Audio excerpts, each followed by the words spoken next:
सन्मान महाराष्ट्र, नातं महाराष्ट्राचं, देणं मराठीचं। भारताचा वारसा संस्कृती सामर्थ्य समृद्ध करण्यात राजमाता अहिल्यादेवी होळकर यांचे खूप मोठे योगदान लाभले असून सुशासन, मंदिरांचा जीर्णोद्धार, महिला सक्षमीकरण, आदर्श राज्य कारभाराचे कार्य भावी पिढीसाठी प्रेरणादायी असल्याचे दत्तकला शिक्षण संस्थेचे अध्यक्ष प्राध्यापक रामदास झोळसर यांनी व्यक्त केले। पुण्यश्लोक अहिल्यादेवी होळकर यांच्या त्रिशताब्दी जयंतीनिमित्त गुलमोहरवाडी, तालुका करमाळा येथे समारंभाचे आयोजन करण्यात आले होते। यावेळी कार्यक्रमाचे प्रमुख पाहुणे म्हणून ते बोलत होते। या कार्यक्रमासाठी कृषी उत्पन्न बाजार समितीचे माजी सभापती प्राध्यापक शिवाजीराव बंडगर, पंचायत समितीचे माजी सभापती पैलवान अतुल पाटील, उद्यसिंह पाटील, बहुजन संघर्ष समितीचे अध्यक्ष राजाभाऊ कदम, सरपंच संतोष बाबर, विनोद बाबर, कांतोडे सर, वाघमोडे सर इत्यादी मान्यवर उपस्थित होते। आज गुलमोहरवाडी या गावामध्ये पुण्यश्लोक राजमाता अहिल्यादेवी होळकर यांच्या 299व्या जयंतीनिमित्त उपस्थित असलेले सर्व व्यासपीठावरील मान्यवर मंडळी, ज्यामध्ये आमचे मित्र बनगर सर आहेत,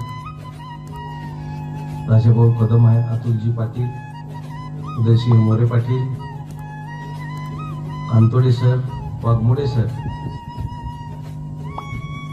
हिंगणी गावचे सरपंच संतोषजी बाबर, विनोदजी बाबर, तसेच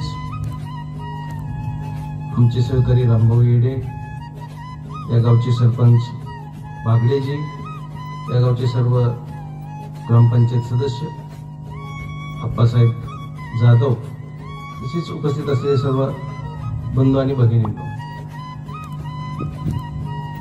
आजचा हा जो कार्यक्रम एवढ्या छोट्याशा गावामध्ये आयोजित केलेला आहे, खरंच वाखाणण्यासारखा कार्यक्रम आहे। कारण अहिल्यादेवींचं जे काम आहे ते आपल्या समोर यावं, त्यांच्याविषयी माहिती इतरांना व्हावी म्हणून हा जो कार्यक्रम केला आहे, त्याच्यामध्ये आपले पवार सर असतील, पवार सरांनी एक चांगलं सांगितलं की पूर्वी ढाल तलवारीची लढाई असायची, आजची जी लढाई आहे पेन आणि वहीची लढाई असं त्यांनी सांगितलं। त्याच्यात मी ऍड करेल की आज ज्ञान आणि बुद्धीची लढाई आहे, कारण मी शैक्षणिक क्षेत्रात काम करतो। आज जर तुम्हाला समाजामध्ये पुढे जायचं असेल तर शिक्षण हे एकच असं माध्यम आहे की ज्या माध्यमातून आपल्याला स्वतःमध्ये सुधारणा करता येते किंवा आपल्या जीवनामध्ये बदल करता येऊ शकतो। कारण कुठला गरीब असो नाही तर श्रीमंत असो, त्याला शिक्षण मिळणं खूप महत्वाचं आहे। आता जसं जमिनीच्या बाबतीत आपल्या राजाभाऊ कदमांनी सांगितलं, तसं सुद्धा शिक्षणामध्ये शासनाने सर्व समाज घटक पुढे यावेत म्हणून आरक्षण दिलेलं आहे। आज त्या आरक्षणाच्या माध्यमातून बरीचशी जी समाजापासून वंचित राहिलेली, शिक्षणापासून असू दे किंवा इतर गोष्टीपासून, ती समाज आज पुढे येतो आहे। पण तरीही अजून सुद्धा आज स्वातंत्र्य मिळून 75 वर्ष झाली तरी अजून बराचसा समाज शिक्षणापासून वंचित आहे। अजूनही समाजाला पुढे आणण्यासाठी, मग त्याच्यामध्ये आदिवासी असतील किंवा इतर मागासवर्गीय समाज असेल, शासनाला वेगवेगळ्या योजना जाहीर कराव्या लागतात। दुसरं एक मला या ठिकाणी सांगायचं आहे की कुठलाही समाज असू द्या, आपण फक्त एखादी मोबाईलवरती पोस्ट टाकतो किंवा वाचतो, त्यापेक्षा मी सगळ्यांना म्हणेल की ज्या शासनाच्या योजना आहेत त्याचा अभ्यास आपण सर्वांनी केला पाहिजे। आज महाराष्ट्र राज्यामध्ये धनगर समाज असेल, मराठा समाज असेल किंवा मुस्लिम समाज असेल, त्याचा आरक्षणाचा विषय अजूनही शासनाला सोडवता आला नाही। धनगर समाजा बाबतीतली एक गोष्ट मी सांगतो। 2019चा एक किस्सा आहे, ज्याच्यामध्ये बारामतीमध्ये आंदोलन चालू होतं, धनगर समाजाला आंदोलन म्हणजे आरक्षण मिळावं म्हणून। 2019ला पण होतं चालू, अगोदर 19च्या वेळेस पण चालू होतं, कारण त्यावेळेस आपले महादेवजी जानकर आपले जे आहेत त्यांच्याशी माझा चांगला संपर्क आहे पहिल्यापासून। त्या आरक्षणाच्या बाबतीत काय करता येईल, आरक्षण म्हटलं हा न्यायिक विषय आहे, त्याला न्यायालयामध्ये आव्हान दिलं जाईल, त्यापेक्षा सध्या आपल्याला त्यांच्या सवलती घेता येऊ शकतात का, असा विषय आमच्या दोघांमध्ये झाला। आणि महादेव जानकर हे स्वतः एक इंजिनियर असल्यामुळं, अभ्यासू असल्यामुळं त्यांनी लगेच तो विषय आपल्या महाराष्ट्र राज्याचे त्यावेळेसचे मुख्यमंत्री फडणवीस साहेबांना काढला. त्यावेळेस लोकसभेचं इलेक्शन मार्चमध्ये जाहीर झालं होतं. त्याच्या अगोदरचा तो विषय फेब्रुवारी मधला होता. त्यांनी लगेच फडणवीस साहेबांशी चर्चा केली आणि त्यांनी हे सांगितलं की आम्हाला आरक्षण देता नाही आलं तर सवलती मिळाल्या पाहिजे. तुम्हाला सांगतो, त्यावेळेस फक्त घोषणा झाली, 2019चं इलेक्शन झालं, नंतर आला जून महिना. कुठली सवलत मिळवायची असेल तर मग ती शैक्षणिक असू द्या किंवा कुठल्या व्यवसायाच्या संदर्भातली असेल, फक्त घोषणा करून उपयोग नाही तर त्याचा शासन निर्णय निघाला पाहिजे. त्या संदर्भात महादेवजी जानकर मला वाटतं दुग्ध विकास मंत्री होते त्यावेळेस, तर त्यांना तो विषय काढला की तुम्ही घोषणा केलेली पण त्याचा GR निघालेला नाही. जानकर साहेबांनी पुन्हा फडणवीस साहेबांच्या पाठीमागे लागून तो 2019ला GR निघालेला, कदाचित किती जणांनी वाचलं मला माहित नाही. आपण फक्त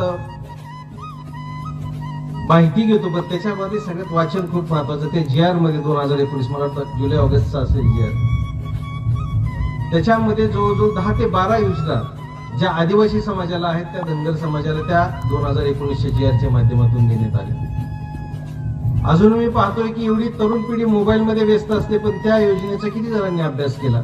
आज त्या योजनेमुळे काय काय मिळालं समाजाला?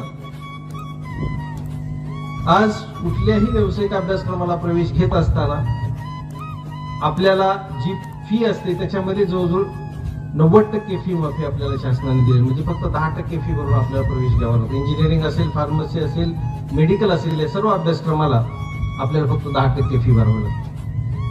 दुसरा विषय, एखादा विद्यार्थी जर समजा मोठ्या शहरामध्ये गेला, विद्यार्थी शहरामध्ये गेला, तर त्याला राहण्या खाण्याचा खर्च कसा मिळाला? तर त्यासाठी सुद्धा शासनाने तरतूद करून दिलेली आहे. ABCD अशा मोठे, जसे जेवढं मोठं शहर त्याप्रमाणे A category, B category, C category, त्याप्रमाणे वस्ती भत्ता म्हणून शासनाने दिलेला आहे. त्या योजनेचा सुद्धा फायदा आपण घेतला पाहिजे. त्याच्यामध्ये फक्त एक त्रुटी राहिलेली आहे, त्यांनी फक्त शहरातल्या भागातल्याच मुलांना ती सवलत दिली, ग्रामीण भागातल्या मुलांना दिलेली आहे. त्या GR मध्ये अजून काही तरतूद केली. शेळी पालनाला पैसे दिले, मेंढी सुद्धा पाळण्यासाठी पैसे दिलेले, चाऱ्यासाठी सुद्धा पैसे दिलेले, त्यासाठी तुम्हाला जागा हवी असेल तर त्या जागेसाठी सुद्धा पैशाची तरतूद केलेली आहे. एखाद्याला वस्त्रोद्योग उभा करायचा असेल त्याच्यासाठी पैसे शासनाने दिलेले आहेत. एखाद्याला जर समजा स्टार्टअप, एखादा नवीन इनोव्हेशन करायचं असेल, एक छोटासा स्टार्टअपचा उद्योग करायचा असेल, त्याच्यासाठी सुद्धा त्यांनी शासनाने तरतूद केली.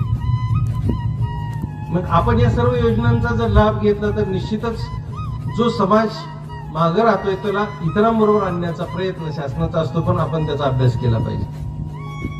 अजून एक तुम्हाला सांगतो, 2019ला GR निघाला, पण धनगर समाजातील मुलांना त्याच्यात एक अजून एक योजनेचा फायदा दिला होता. ज्या पालकाचं उत्पन्न 1 लाखाच्या आतलं आहे त्यांना नामवंत इंग्लिश शाळेमध्ये 70,000 रुपये शासन खर्च करतं. त्याचं राहणं असेल, जेवण असेल, त्याची वह्या पुस्तकं असतील, कपडे असतील, त्याचं शिकवण असेल, हॉस्टेलला राहण्याच्या फीस आहेत, ते 70,000 रुपये शासन. हे किती जणांना माहिती? किती जण आपण फायदा घेतो?